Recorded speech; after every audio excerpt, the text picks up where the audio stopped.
Welcome everybody to Dead Talk Live, and me and Xander have been spending the last hour plus just to bring you this interview. And yeah, Xander, I I I mean, I have an IT background, and he was telling me all the stuff his computer was doing, but we're here. We are an hour and a half late, but we're here. Xander, thank you so much for No, being we here. were actually here on time, but my computer just resists Skype at this point. I I can attest to it. It is Skype resistant, guys. Uh, used to think that I had an antimatter sort of resistance to all technology, and I was convinced that any computer, anything I came near, would cease to function. And friends that were IT, like serious tech people, would go, I can't explain this. There's no reason why this isn't working. I think it's you. yeah, yeah. I mean, we were coming up things. I'm like, okay, we're there. We're gonna get it. And then this new problem. But anyway, we're here. I want to thank you, Xander, for the patience that you showed just to be here. And I just thank you so much. It means a lot to me. And let's just get right to it. And I did have notes, and I'm going to stick to my notes. And what I wanted to tell you, first off, before we start this interview, is in every public appearance that I have seen you in, you are one hell of a sharp, snazzy dresser. I just wanted to tell you that right up front. You have Well, like the best wardrobe, the most colorful wardrobe when you're making public appearances on talk shows. You've got the colorful hats. I would love just to take a look inside your closet. wow, that's a setup for a joke right there. But I'm going to let it go. I'm just going to let it go because I like to rise above cheap opportunities. Um, you know, uh, I think I think I got like a couple of indications of but from a very early childhood. I love dressing up a little bit, any opportunity, and I was a bit of a dandy, and my sister was 2.5 years older, and she would always roll her eyes. It's not that formal indication, and, but I was like, but I can dress up, right? Um, and and I just loved it ever since I was a little kid. It was part of the costume thing. I think, like I think wanting to it's be an awesome. actor.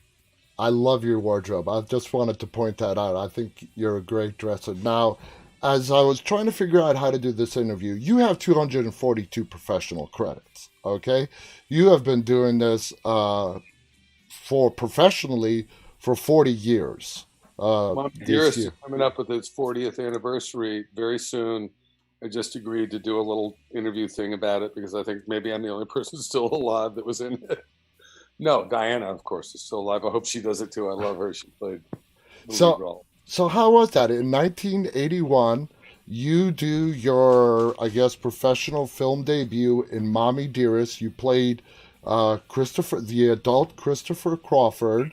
I know you had a stage background. How did you go from stage, which you're still doing, and cross over into films and get on Mommy Dearest?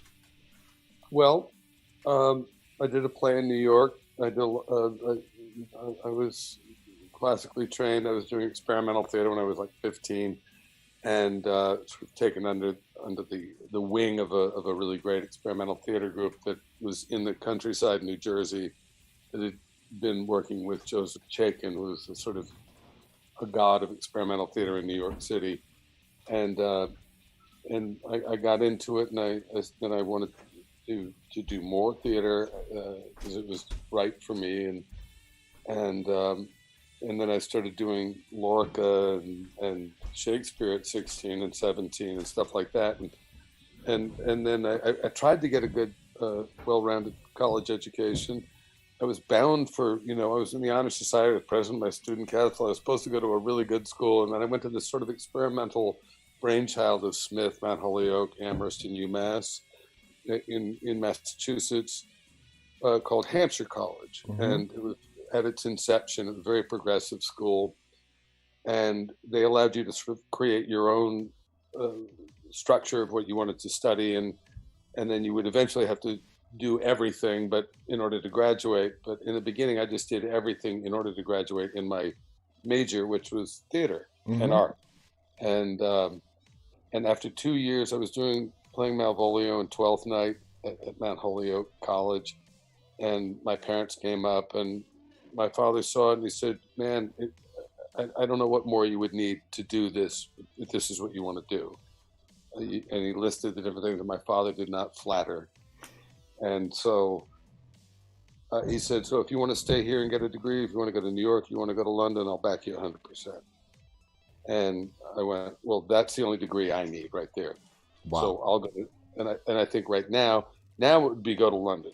I was tempted. I was drawn to that, but I went, New York. At the time, it was the 70s. I went to New York, and I studied with everybody there. And then I started doing plays. I was disciplined. I wouldn't just go out and start auditioning for plays until I'd studied for 2 years, so that in my mind I had a degree, and in theater. And then I started auditioning, and I started doing an improv company, and I was in an improv company with Chris Elliott when I was 19 and he was 17, and he lives in Maine now too, and so we've been reunited. But I did a great play by the wonderful Southern novelist Reynolds Price. It was his first novel that he'd written into a play called Early Dark, and a bunch of agents came. I was freelancing with different agents with every play I did. I hadn't signed with anybody yet, and this guy was like, "Have you got an agent?" I said, "Oh, well, I'm freelancing." "Have you signed with anybody?" "Not yet." "Don't. I'm 10 feet off the ground. This is why I've been in the theater all these years. You reminded me of why I've been doing this. Come into my office on Monday morning." And it was like it was opening night of this play. And I'm 10 feet off the ground. I haven't come down yet. And so I went and met with him, mind meld. And he said, "Look, don't sign with this company. I'm about to move to William Morris," which was the big. Mm-hmm. And he moved to William Morris a week later, brought me in there, and said, "Sign, but we're going where they've moved me to California." And so he moved to California, and he said, "You got to come out. I'm bringing you out." And I got a round trip ticket because I'd never been to California. I was going to be a serious theater actor. Like, okay. And New York is the place to be for that. Yeah. But then I was thinking, I do like movies. Oh. And in a weird kind of way, I was drawn in the theater that I loved doing broad. I was doing, farce. I was doing classics. I was doing everything, experimental theater. But I really was drawn to the minutiae of film acting. In my heart, I didn't like going to the theater. I liked doing theater, but I loved going to the movies. Yeah. And so I was like, oh, the movies. And already I was up for some plays that agents, up for some movies because I was a certain age in New York. Just a little late for Star Wars. Damn, I look so much like Alec Guinness. No, Mark, you're great. God bless you. But this guy brings me out to California.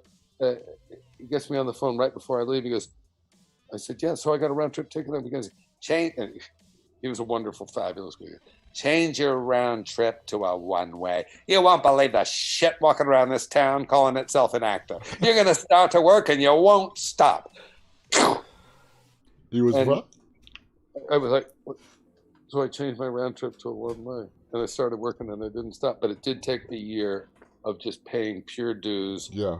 Having 8 callbacks for lead roles in things. And wanted to kill myself because I got so close, but they would just keep going with somebody else. I said, "So what about not a lead role? What about just like a nice part?" But this was William Morris, and they weren't interested in that. And so I went with another agent. He was like, "They're making me book Sonny Bono on the Love Boat. This isn't what I got into this for either, kid. I'm trying." And I was like, I just want a part. So that's all the people that were sending me out for. And I don't know what it was on theater. I was working all the time, but here they started looking at me like, "You're a little strange." I started to lose some hair at 19 already. I was 23 when I came out, just turned 23, and came out to California. And maybe my eyes were a little more intense up close than they were on stage. I don't know. So they just didn't know quite what to do with me, and they don't know if you're going to turn into a zucchini in front of the camera. They just don't know. Yeah.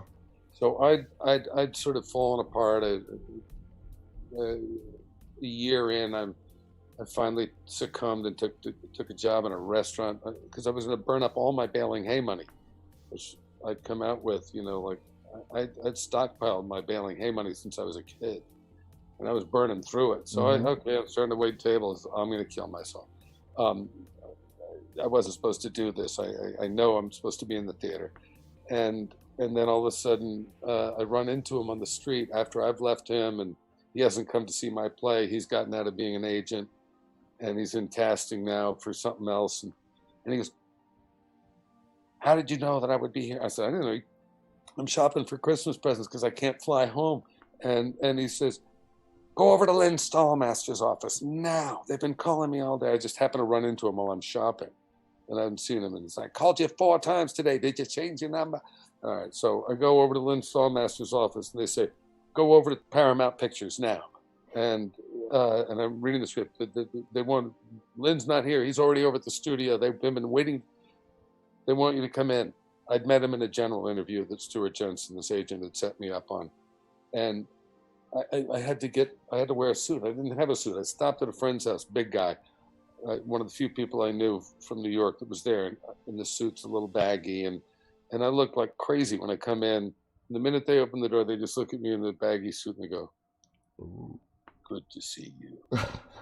And so like, then I read the part, and it was a nervous breakdown scene. So I was about to have a nervous breakdown at that point, and I did it. It was because they didn't even shoot the scene. They never ever had it because Faye Dunaway was chewing up the scenery, and the director's wife passed away during the filming, and he went nuts. And so the scene that I auditioned with was a great nervous breakdown scene, and it was like a cool scene. And it's where Christopher goes in to see Mm-hmm. his mother in the coffin, and he hasn't said goodbye. He hasn't said "I love you." He hasn't said "fuck you." He's all these conflicted emotions, and he just loses it. And you know that as soon as I did the scene, they said one of 2 times in my career, because they know that you're not going to hold out for too much money. They just hand me the script and said, "It's yours." Wow. And I said, It's my birthday today. Thank you. I just came at it like a year ago, and I was about to throw in the chips and go back." And they said, "Well, happy birthday. We can't wait to work with you." And it's a thing. And I walked by at Paramount Studios. They have this huge blue screen backdrop for any time they have to shoot in case it's not a clear day. Uh-huh. They shoot against that giant backdrop across the parking lot. And I felt like I was, Mary Poppins. E.T. hadn't been shot yet, but basically I just felt like I was floating across the sky Wow. to get on the other side of the lot to get back to my car. And I just like, they gave me the part. I got a movie, and it's a big, the gates at Paramount are so magical. You walk through those gates and you feel you've been anointed by St. Peter. What a great story. And just the lead up to I'm it. sorry, I went on. How the stars aligned just to get that role. And it just, from there, I guess you could say the rest is history.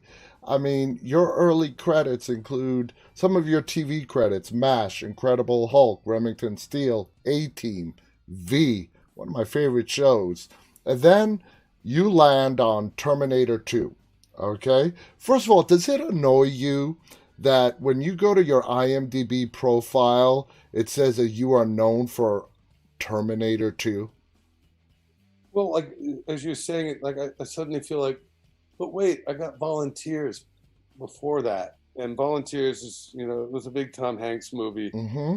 with John Candy right after Splash, and and Tom and I were friends. We played college roommates in that, and that was the first time I ever left the country because we shot it all in Mexico, and that was my second movie. The Incredible Hulk was the first TV show, and then there was a lot of the ones that I don't even know if they still show up, but like Heart to Heart and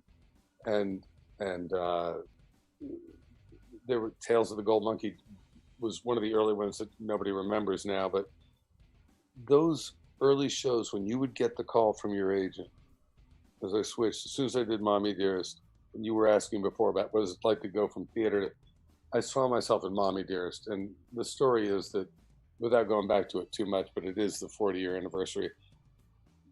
I had, in the theater, you show up a half an hour, maybe an hour before to get your makeup on and go on stage. I'm there for 7 hours after waiting 5 months to shoot my scenes.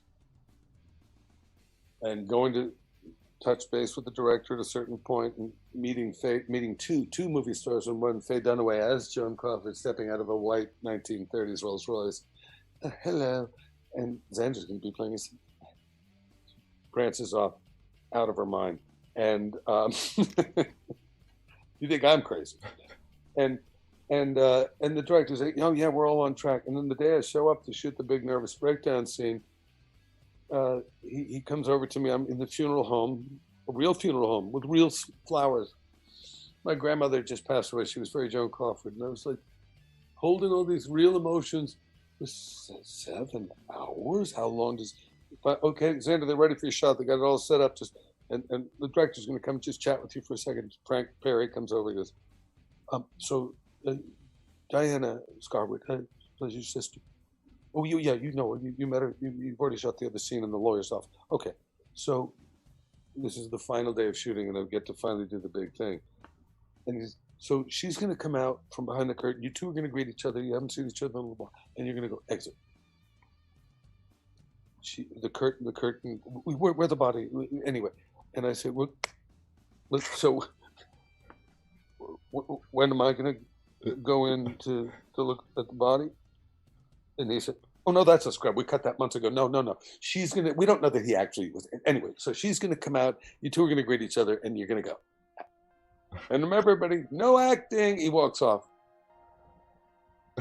A scrub?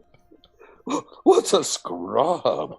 And I go over there. I'm so mad at this point, like that I've waited this long and with all this emotion, and now I don't get to go in and have my nervous breakdown scene. So I'm going to have a nervous breakdown.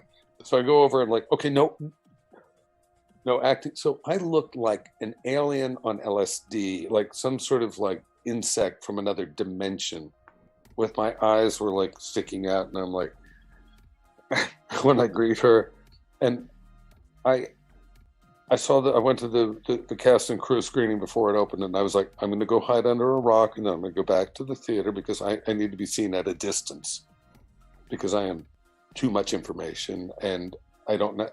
Anyway, I thought I was horrible, and that you can't look like I do. I'm too weird. I didn't realize how weird I was until I saw myself on camera, and then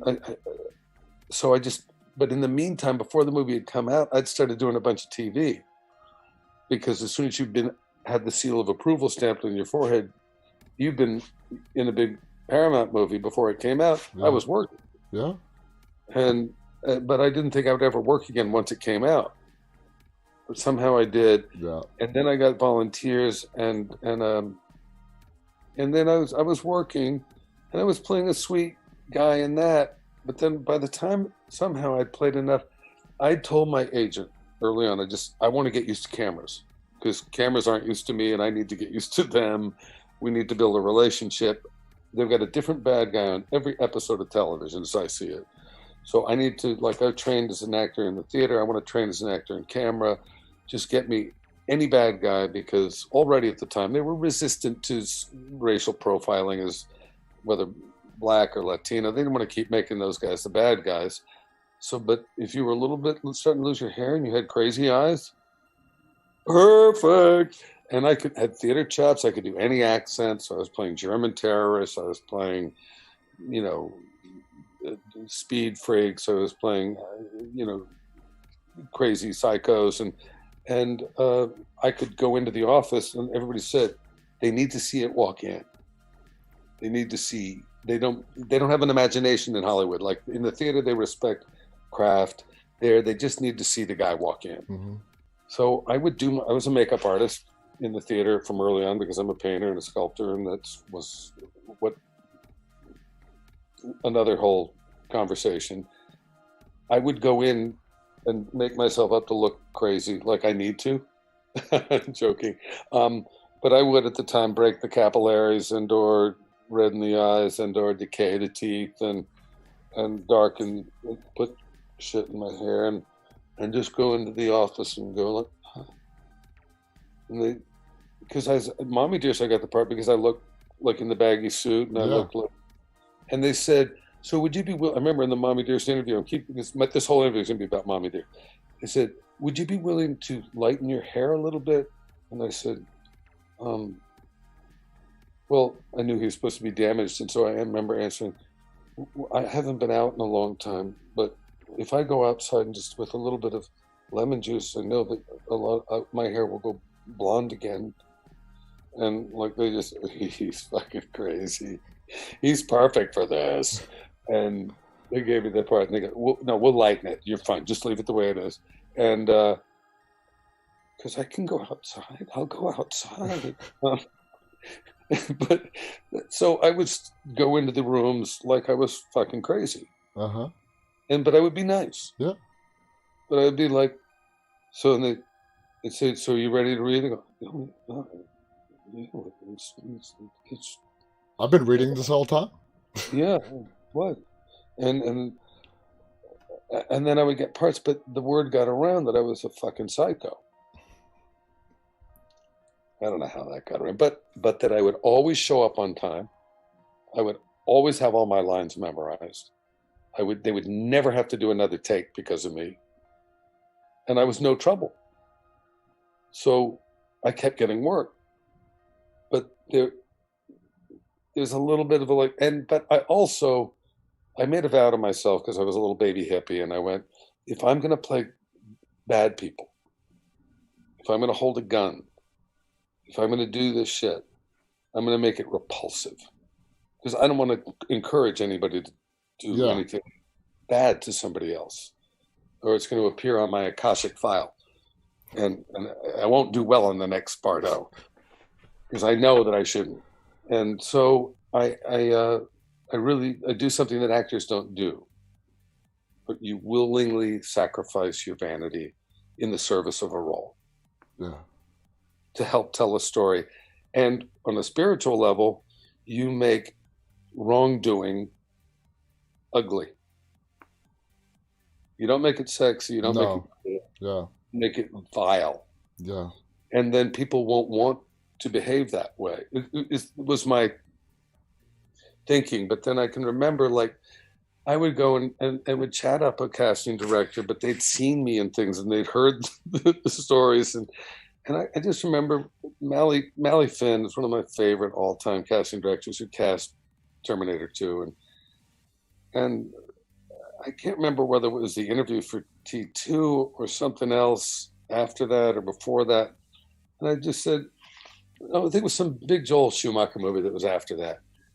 And I said, well, Mally, can I read for this part? And like a nice guy. And she'd go, come on, Xander, let's face it. You're never going to play the nice guy next door. And I went, ask every old Jewish lady in my neighborhood, just go up and down the street and ask them who the nice guy next door is. Just ask them. Come on, we're going to go now. No, I know. I said, but because they'll all say it's me. It is. I'm the goyish, I'll change the light bulbs on Saturday. I'll do anything, and get them whatever they need. And because I've always been the nice guy next door. And I take pride in that. And, ask all the neighbors now.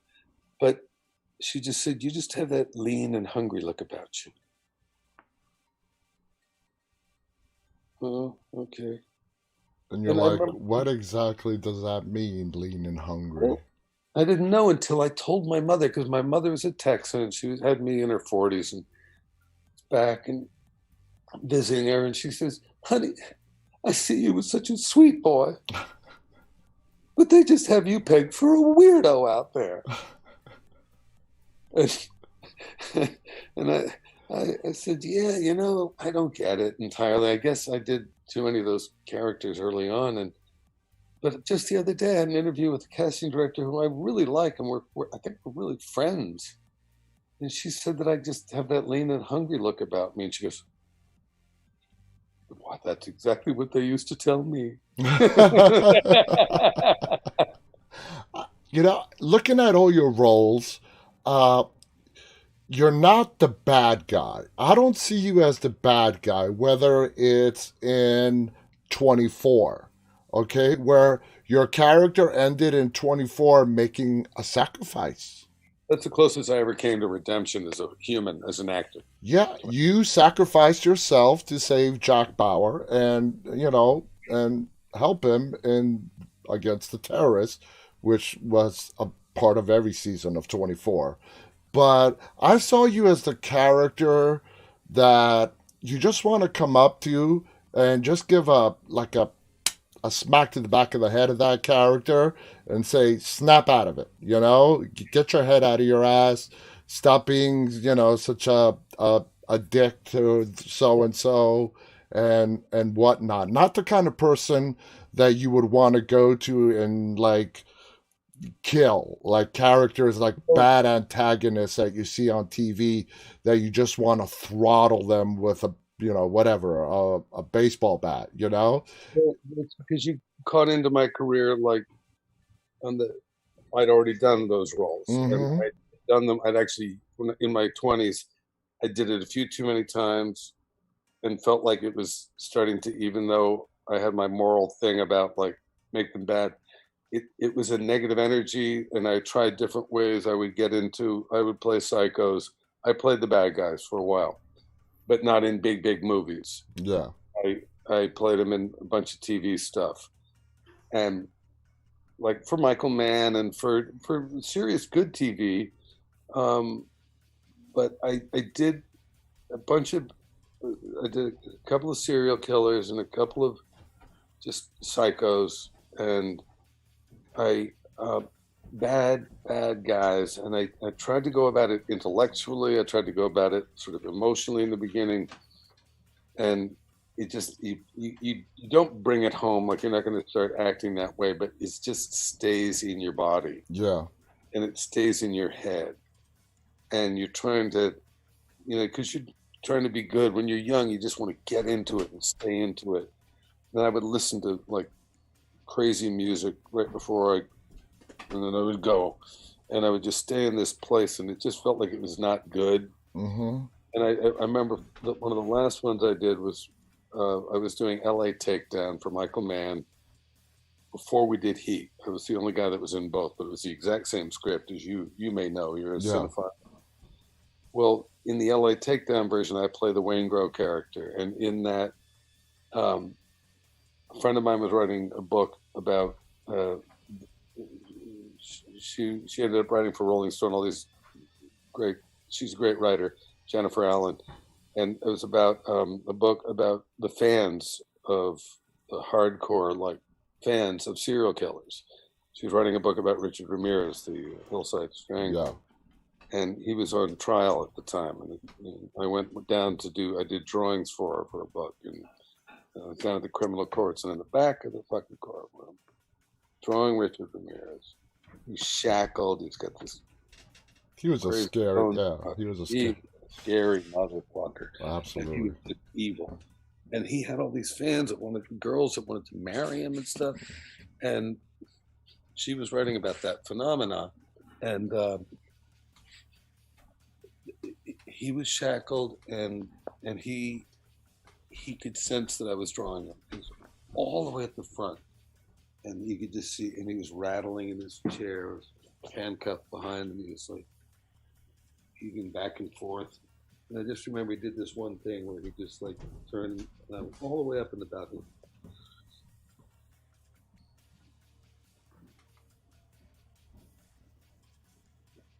And whipped away. It was like a snake, like a python, just went. And he focused on you. Me. Wow. Locked eyes. Like he was facing the other way and he spins around, pivots and nails me. Like he does a whom, whum, whum. Wow. And I was like, ooh, shit, man.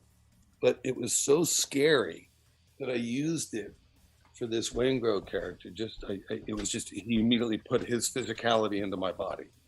It's like my wife, Sarah Clark, you know what a great actress she is. She was in 24 as well, played Nina Myers. She has this capacity. She was doing it earlier today for something because I begged her to do this little impersonation, and she can just channel some little detail. She focuses on something, and it's like you just feel them in the room. Suddenly they're back. They've been gone for 10, 15 years, and suddenly she just brought them back to life. They're in the room with you.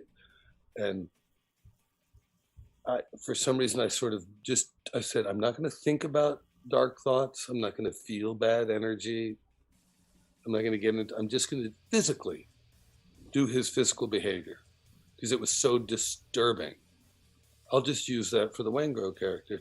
And I was lively and I was fun on set. Michael Mann was walking around with me. Loved it. My next cultural hero, Xander Berkeley. Tell me another one, Michael. And I ended up getting hives all over my body.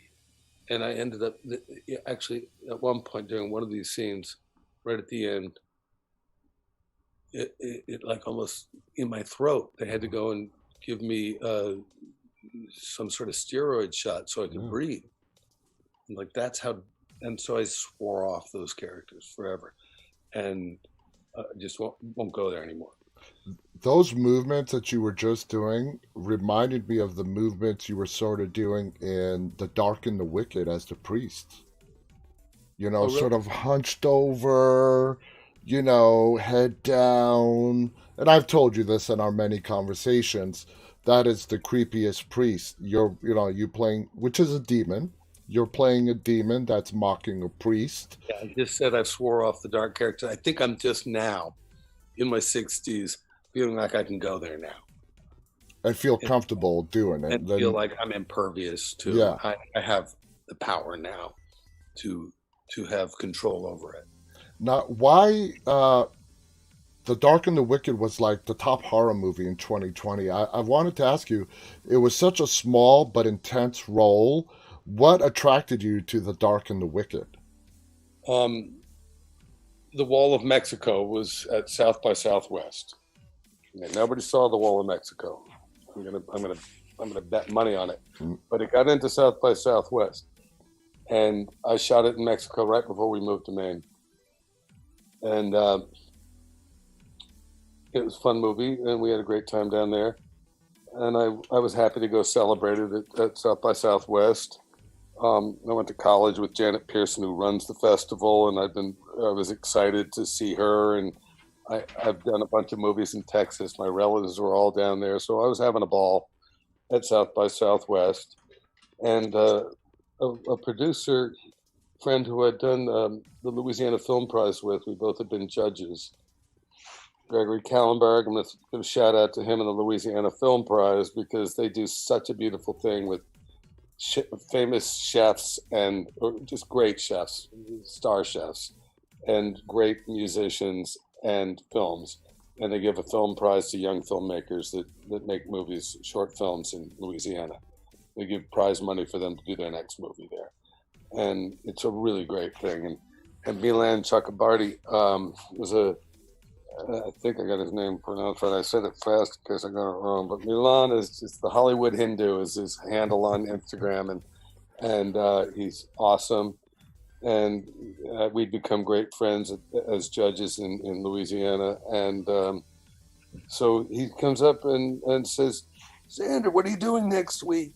You're in Texas. What are you doing next week?" And I said, "I'm going back home, I guess the day after tomorrow, I think." And he goes, "No, you're not, please." And I go, "What?" And he goes, read the script. It's so good, and we need you. And my manager somehow had people in it, like the main people. And he was like calling me around the same time going, "They really need it. They would love to." And so I was like, "Okay, what is it?" And I thought, I'll just channel my evil Texas relatives. No, I don't have any evil Texas. I have a lot of Texas relatives, but I would go down there and okay, they did a little bit of weird table tipping and stuff like that. They were a little seancey and a little creepy. Mm-hmm. And I thought, but they were also very, very very Calvinist, and you're on the buckle of Yeah. the Bible Belt down there. So it was a weird mix of the sort of like seance-y thing and the Christian thing, and I just thought that it would fit if I just kind of just tapped into my earliest childhood memories of my oldest weird, trippy, or even just not even them, but driving through Texas and seeing like hillbillies and people just rolling down the window and talking to them, and they were old and they'd come up and they'd talk. Well, my goodness, look at you now. You're getting to be a big boy now, aren't you? And I was like, ooh. How do I roll this window back up? And it's just so it was like a little bit of tapping into that. And then I think, I wanted to do a shout out to Max Fonsito when he passed and in this past year. And I think about how one of the things that pissed me off so much about the Oscars is how quickly they flipped through all these great, iconic movie stars who passed, and then gave all that time to so much weird.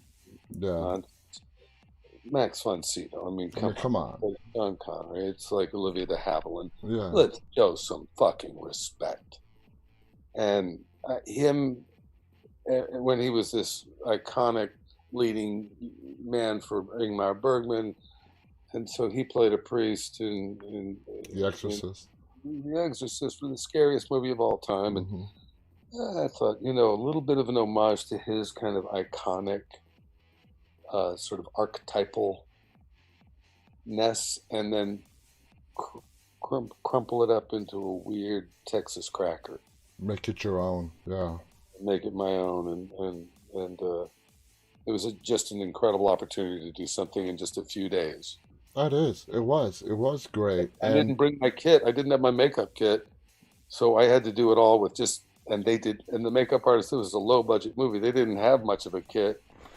And I said, so look, what do you got? What do we got? What are we going to do? Well, okay, it's going to be a little crude, but we're going to do what we can do with this. And I aged myself up. And I think the reason why that movie was effective, I credit a spider that I actually shot footage of, because in the very first scene with Michael, he pulls up in the truck, the first scene I shot, they didn't even have much to choose from wardrobe. And I thought, I guess this hat is going to have to do. It's not great, but we'll make it work, just like we'll make the makeup work. And have it on. And, oh, yeah, that was creepy. That was scary. Here comes my wife now through the back door. Is that a spirit? Here, hold on. I'll be right back. All right.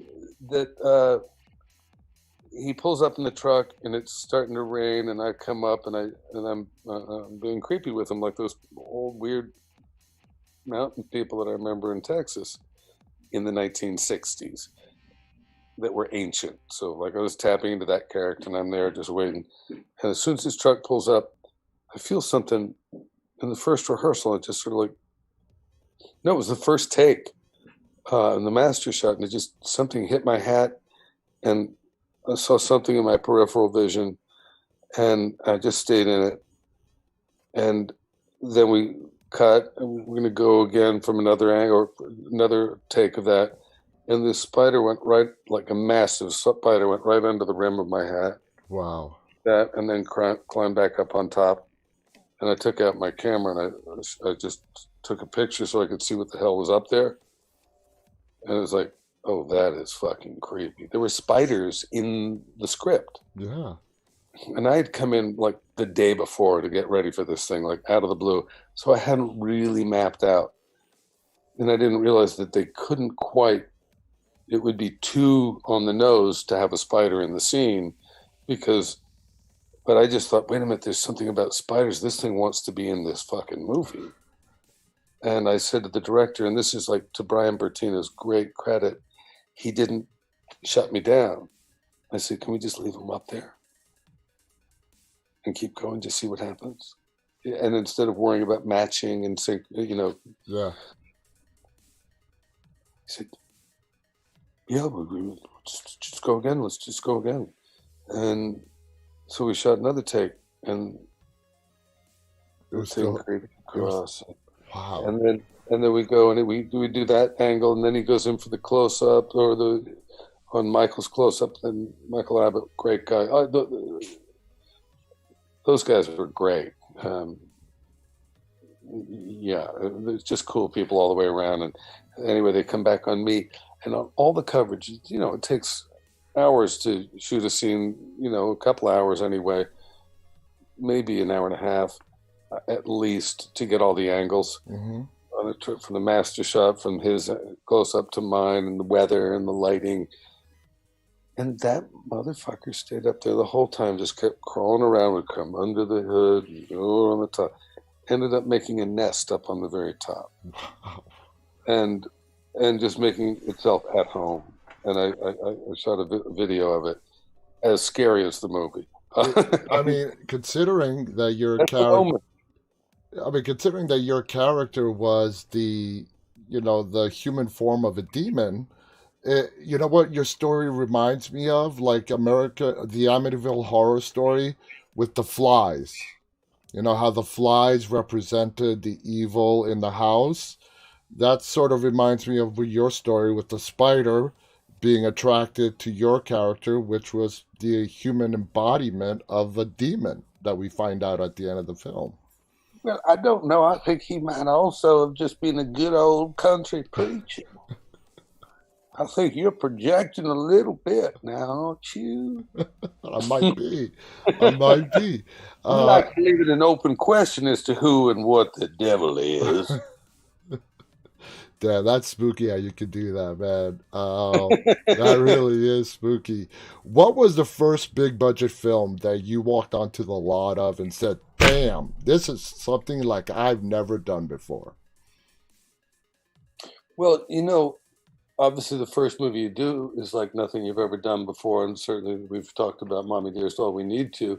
So it was that. And then for me, volunteers to be in Mexico and to be, you know, just all of that. And I was just so impressed by everything, just being in Mexico but Terminator 2, you know, was just, well, I will say Sid and Nancy, I credit Sid and Nancy with making my career. I don't know if people have seen it. Siskel and Ebert both put it in their top 10 of the 80s. We shot it in a great movie. 1985. And you know, I played a sleazy drug dealer, one of those guys you smack in the back of the head and says, get out of your ass. You know, he was an asshole. He was a drug addict. He was a junkie and a dealer of heroin. And bad guy. But he was like dealers can be, I've heard. I knew pot dealers. I didn't know hardcore dealers, but there was just something in New York. My sister was friends with a guy from art school, great artist, but he sold weed, and he's gone now. So bless his soul, Ernie Baldaro. And his cousin Jackie, and they both there. They used to come to see Xander. You're gonna do a play? We're gonna come see you in a play. That's great. I love fucking theater. You ever go to theater? Ernie, come on, we're gonna go. We're gonna Jackie, come on. And these guys would come and see me in these plays, and they'd be like talking, and they'd be drinking. And no, we don't do this in the theater. Shh. And she was there to do it's great, huh? Like, no, shut the fuck up. You don't ever come and see me in a play again. But I would go and hang out just to study their behavior. And while they're dealing weed and in New York City and like in their apartment, like large amounts. If they had a cousin that was a cop that would fly in from, you know, Florida. And anyway, it was a fascinating subculture. And then they would get me into Studio 54 when I was 19, 20 years old with all the... I grew up in New York City, and for me, it was the Limelight, which has sort of like the reputation of what Studio 54 had back in the day. Yeah. And in the day, so to get in, they obviously had connections. I think there was a little bit of that cocaine involved as well. Because they seemed to have a good connection with the guy at the door, because we always got in, whoever. And thank God I was always allergic to cocaine. But I watched these guys do their dealing, and I used their for my character in Sid and Nancy. And I did my makeup for the audition. Vicky Thomas, great casting director, has me in, and that was a game changer for me, that one. And I did my makeup, and I had a bottle of beer like I'm drinking right now. It's a weird Maine beer. Wow. And I got it across the street, and I had it in a brown paper bag, and you could smoke in offices back then. I didn't smoke, but I got a pack of cigarettes so I could get one, let it go in my eyes, and I looked fucked up when I walked out of this. Hey, and Vicky's looking, I had one of these cheery little, like, young, hopeful resume pictures, and I hate the picture. I've seen it since. Woo. And she's looking down and she goes, nice to meet you, Xander. You look so different from your resume picture. And I go, yeah, it's nice to be able to go to an audition and have to get all spruced up. and she's filming the whole thing, and then I improvise in character. I do the whole thing, and I get the part. They send it to London. They're shooting in Paris and London at the time. They've already started filming. They're shooting in chronological sequence before they get to the New York City sequences. They fly me in, and I go to the set. Before I go to the hotel, they drop me out. They bring me to the set for costume fitting, and I think we've already done that in LA. I can't remember, but I pretty much had the whole thing worked out. Go to the hotel, come back to set. They bring me to meet the director because he's cast me off a videotape. Alex Cox, he just had done Repo Man, about a year older than me, but he's like Ichabod Crane, very tall, very strange, very punky, spiked hair at the time. And so Alex, we want you to meet Xander. Alex, he says, oh, you're so clean. I thought somehow we had miraculously discovered a junkie who could act naturally in front of a camera, but oh well. I used many of your ad-lib lines, incorporated them into the script, so I couldn't, with good conscience, not give you the part now. All right. So anyway, he walks away. He was so disappointed that he hadn't found a junkie who could act naturally in front of a camera.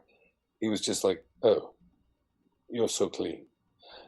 So I went back to the hotel and I made myself back up, and I stayed in character the whole time, just because that would have been a disappointment to him and everybody else if I had.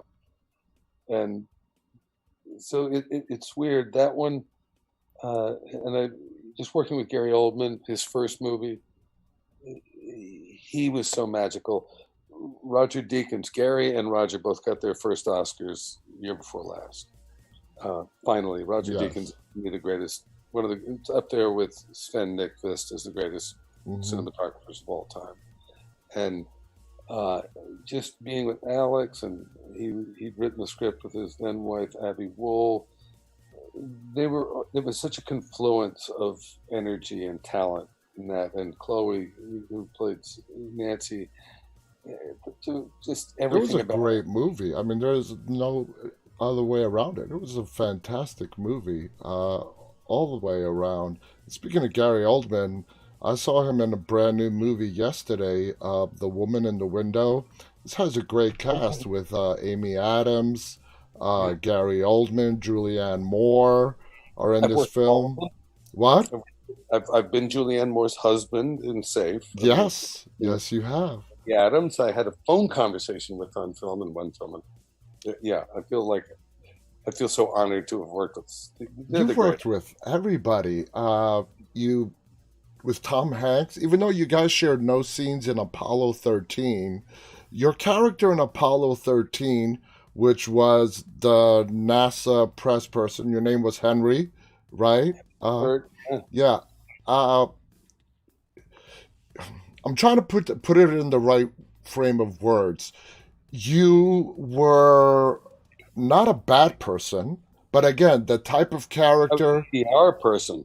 Yeah, the PR person on film and not be thought of as a bad person. How did you approach that kind of character?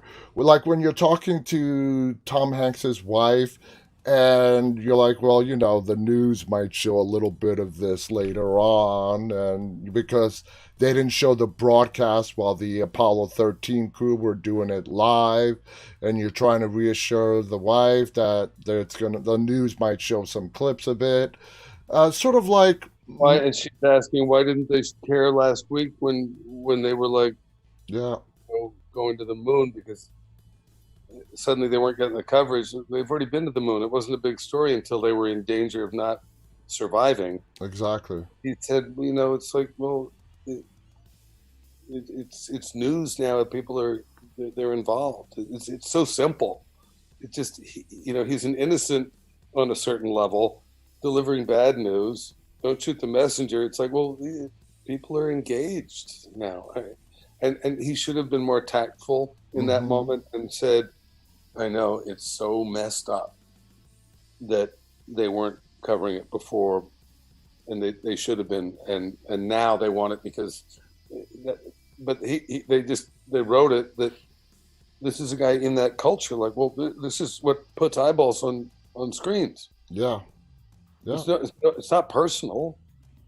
And I guess that's what made him such an asshole, is not playing him like an asshole, but just like, well, I mean, like a PR person, like that. Yeah, they're in the culture. If you've ever met a PR person, and you can like them a lot. I was that guy that on every film, this is my sort of approach avoidance, sort of a way to sabotage fame. I could be on location in a foreign country, and we'd all be in a culture, we'd all be like hanging out, and then suddenly somebody would show up in the middle of the run of a picture that's not a new character or an actor. It's the rest of the crew's there all the way through, and like, who's this new person? And everybody is flocking to them. Mm-hmm. Suddenly, like, there are flies all over this new person, and I'm going like, who's that new person? Oh, they're head of PR for the thing, and I go, okay, and I would go the other way. I just never wanted that. Yeah, I never wanted to see dailies. When I'm in it, I want to stay in it. I want to tell the story. I don't want to be outside of it commenting on like what I'm doing to tell the story. This takes me out of it. It's just not where my joy ever was. Yeah. But a lot of actors are smart and they're savvy about like, this is going to help my career. I want to get on this shit. I just was like, totally get it. I totally get it. I really do. And that character going, staying on Apollo 13 just for a second more, he wasn't a bad guy. He was a perfectly decent human being, but he was just there was a reason why he was NASA's public relations press person. And that's why he had the job. And you played it perfectly. What was so exciting about that movie? It's one of those ones where you shoot a bunch of stuff that doesn't end up in the movie, and you don't care. You're even glad that they didn't have to shoot it, that they didn't have to use it, because Ron Howard said on that one, so funny, we were just talking earlier tonight about our kid, when she was in 6th grade, our elder of the two, they were watching Apollo 13 for school, and she didn't know I was in it, and suddenly, and she was brand new, we just moved to Maine, and she's like, that's Daddy.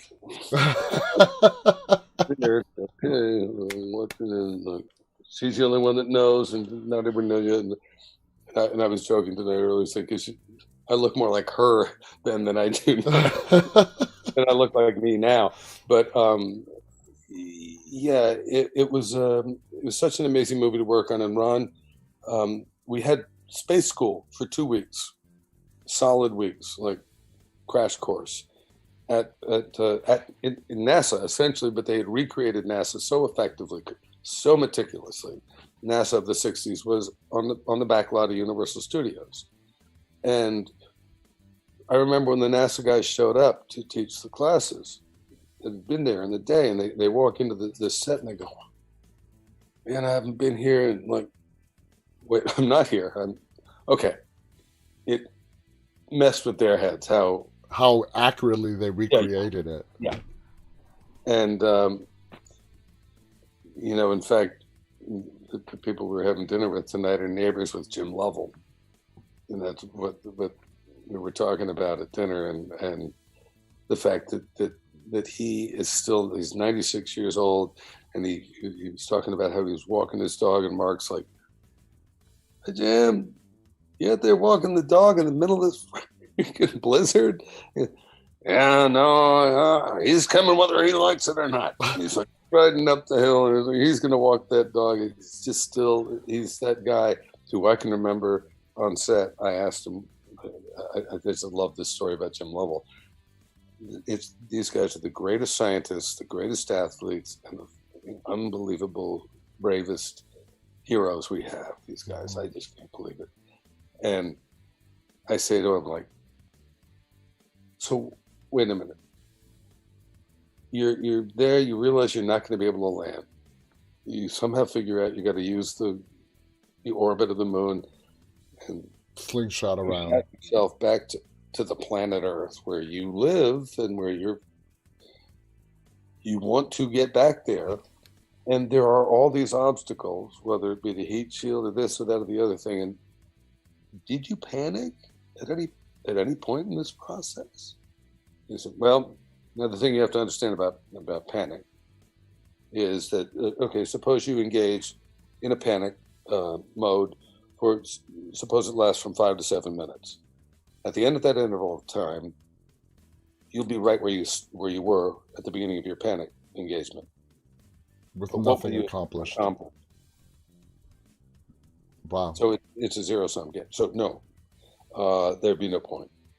Like, what must it be like to be so? I mean, you're out there, you're in the middle of space, and just to keep that mindset, oh my God, I'd be like, oh my God, I'm going to die. I'm in a vacuum of space. I'm halfway between the moon and Earth. I'm dead.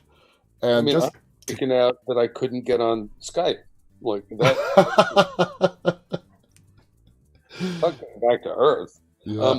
Yeah. So the thing about that, we did space school for a couple of weeks, and it was so depth.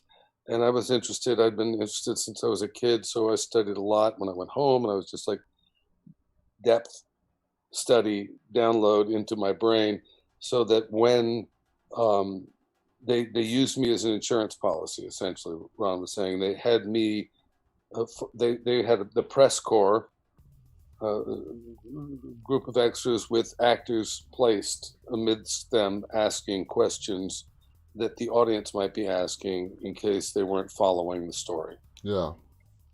And they had me, because I'd been to space school, in a position of improvising an extrapolation of these questions. They didn't give me the questions in advance.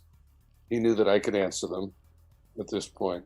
So he had these live responses of people throwing out different questions in a hectic press corps situation. And I had to extrapolate what they're asking in techno terminology into layman's terminology so the audience could follow it. Yeah, totally. And the PR guy he would want to make this sort of abstruse, high-minded science talk and convert it to layman terms. Comprehensible. And so I was able to do that improvisationally in the course of these scenes that he kept filming a lot of, because he just didn't know when they were going to drop out.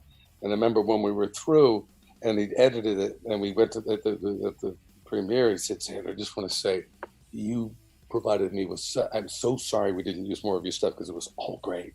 It's all great. But I realized at a certain point that the audience, they were on for the ride, and it didn't matter if they didn't follow, because they were just with us. And so we didn't have to answer, but you gave me such peace. I was able to sleep each night knowing that if we ever needed to, we could cut to any of those sequences and have them, oh, okay, I get it." Oh, wow. Such great stories. We are almost out of time. I want to give you a little bit of time to talk about some upcoming projects. I just want to point out your role as Magistrate Hale in Salem. I love the show Salem. Oh, and what a fantastic job you did portraying John Hale, Magistrate Hale, on that great show. Were you sad to see that show come to an end? Well, I was sad to see my head get blown off after in CGI when I hadn't planned on that happening. I thought I was going to have more of a future with the show. They succumbed to some really like cheap shot choices in order to try and like wow the audience. It was a new network to WGN at the time, and it didn't have a big strong presence. A lot of people I couldn't find it when I was trying to find it to watch it. So Adam Simon wrote the original. He was the creator of the show, and I'd known him since the 80s from Tim Robbins' Actors Gang, and we'd done all this stuff in the theater, and I'd done his USC short film, and around the same time as Sid and Nancy, 85 or something. So I'd known him forever. And I wanted to support him. I was doing Nikita at the time. He begged me to sign up and say that I would be a part of this, and he would use my pictures in the book along with people from history and stuff. And like, okay. He knew that I was a buff on this same subject matter, and nobody knows more about this stuff than the occult than Adam Simon, and he's just a fucking genius. He's Harvard crazy brain. And he had this depth knowledge of where the story was going to go, the branches, but he had this depth understanding of having read everything under the sun as the roots of this druidic tree that we were going to tap into. But the writer, they just they were kept sort of rediscovering the trunk instead of exploring the roots or the higher branch. I see. Yeah, you got that right. Mm-hmm. And they wanted to defy the reality of the patriarchy before establishing it. Yeah. So they used me just as a kind of like the white guy to rebel, the old white guy to rebel against, instead of what the patriarch that was both a witch from the pagan roots whose parents had been burned at the stake, but who had been raised by Puritans, and he'd become the magistrate, and he was in a position of power, and they wanted to just, I don't know. It was a really conflicted situation because I loved the character so much. I loved his ideas and what he wanted to do, but he wasn't the showrunner yet, and he didn't get to make those choices. It's one of those shows that I'm totally with you with everything you're saying. I feel it's underrated. It's underrated. It should have gotten a lot more attention than it did, but I'm also agreeing with you that it did go slightly off course in several parts and certain segments of the show. So I totally understand what you're saying. They could do it and do it right. Oh my God. The potential for that show was heartbreakingly awesome. And so when it fell short of it, I was a little heartbroken because I knew what it could be. But just the atmospheres they created, and Joseph Porro with the costumes that he made for that show, and I mean that thing. It was brilliant. The sets that they made, recreate. Oh, God, it was so fun just walking into those sets and those costumes. It really brought you back to 1692 Salem. I mean, absolutely. Now, I just want to give you a chance. You have an upcoming pilot that is, I have the name here somewhere. What is the name of the pilot? I was in Sarah. It's easy to remember because it's called The Republic. The Republic. I lived in The Republic of Sarah, and then I was cast in it. Kidding, it's a joke, honey. And it's about a little town in New Hampshire that was, the maps were drawn in the 1850s so that it was Canada, and then a year later it was America, and it remained an exception. So when the mining company comes in to tear the town apart, the girl who is the main character, Stella Baker, fabulous actor, some great young actors on this show, man, oh man. Anyway, it's like a cross between the Gilmore Girls meets West Wing. It's a lesson in civics. It's about a little town becoming its own country, becoming the Republic. That sounds interesting. In order to protect itself from invasion of mining corporations, and I play the deadbeat dad who's been missing for a long time. It suddenly shows up, and it's to his advantage because it's a non-extradition country. And he's wanted by the FBI, but he's wanted, as it turns out, for a pretty good reason, because he published a lot of classified information about corruption. So Wow. anyway, that's all I'm going to say. That's probably all I'm allowed to say. It's probably more than I'm allowed to say. Yeah, you said quite a bit. When and where can we expect to see this pilot? New slips. It's on the CW starting June 14th. June 14th. It's called The And you know, Republic of Sarah. yeah, and we've Sarah and I watched it. They gave us the link to watch the pilot and then certain episodes that I'm in the beginning and stuff. I don't come in until a little ways in, so bear with me. Hang on, I'll be in there. You'll be there. Xander, thank you so much. Dude, I don't know how to describe it. You are like this ball of talent. I guess is the phrase that comes to mind. You are so talented.